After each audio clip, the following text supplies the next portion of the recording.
Claude Dantonez, vous êtes directeur du musée de la chasse et de la nature ici à Paris.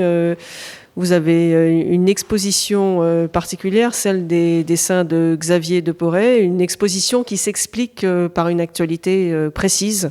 Le musée de la chasse et de la nature vient de recevoir un don exceptionnel d'une 50aine de dessins de l'artiste qui ont été donnés par sa famille.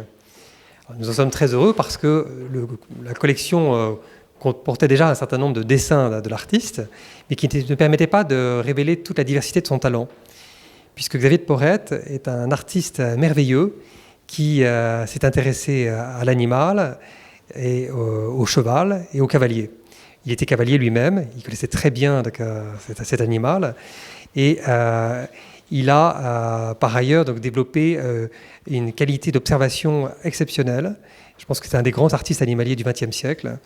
Et surtout dans ses dessins qu'il pratique d'une manière très particulière, puisqu'en fait il estompe beaucoup, il emploie le fusain, le crayon de couleur, la mine de plomb, et il s'applique à rendre non seulement les formes, mais également les textures, les pelages, les plumages.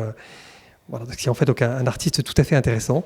Dans beaucoup de ses dessins, il fait des sortes d'études où il juxtapose différentes attitudes du même animal, ce qui rend les choses extrêmement vivantes.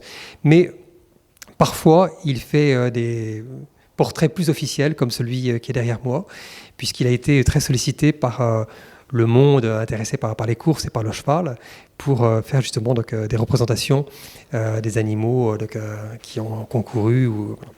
C'est ainsi qu'il a été appelé, par exemple, par la reine d'Angleterre. Je crois qu'il a fait un portrait équestre de la reine. Et puis toute une série aussi de portraits des gens qui chassaient ou qui montaient à cheval. Ici, nous présentons parmi la vingtaine de dessins, parce qu'il a malheureusement fallu faire une sélection. Les dessins sont de grande taille et l'espace n'est pas suffisamment important pour tous les présenter. Donc il y a en fait une demi-douzaine de beaux portraits de chevaux, chevaux à l'écurie, comme celui qui est derrière moi, portraits de cavaliers ou de cavalières, études de poneys, voilà. Études de bottes également, puisque ça c'est un des aspects de son talent. Xavier de Porret a été appelé par la maison Hermès pour faire les célèbres carrés de cette maison Hermès, et il a fait plusieurs modèles qui ont été des grands succès d'édition, et notamment ce carré à partir de bottes de chasse, de bottes d'équitation, qui a été donc très largement diffusé par le biais justement de ces carrés de soie. Alors oui, Xavier de Porret a une technique de dessin très particulière, parce qu'on pourrait dire qu'il dessine à la gomme, c'est-à-dire qu'en fait il procède par enlèvement, avec une maîtrise assez extraordinaire. Il enlève du noir, du fusain notamment, pour donner cette espèce d'aspect dufteux qui est très propre à rendre les pelages ou les plumages. Alors il y a d'autres trésors.